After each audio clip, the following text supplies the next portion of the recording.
Hi, this is Shivam. So I'm going to make a series of videos about MATLAB simulink and how you can simulate different kind of car models like half car models, quarter car models, full car models, and how you can provide different type of input.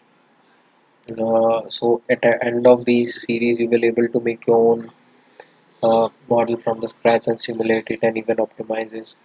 So this is just like a road input. This is road input for front and back. This is a half car model. Similarly, this is a quarter car model. You can able to make all these from scratch and different type of suspension and how to optimize it, how you can put input values from code and different things. So please suggest your friend who want to learn Simulink and do subscribe this channel. Thank you.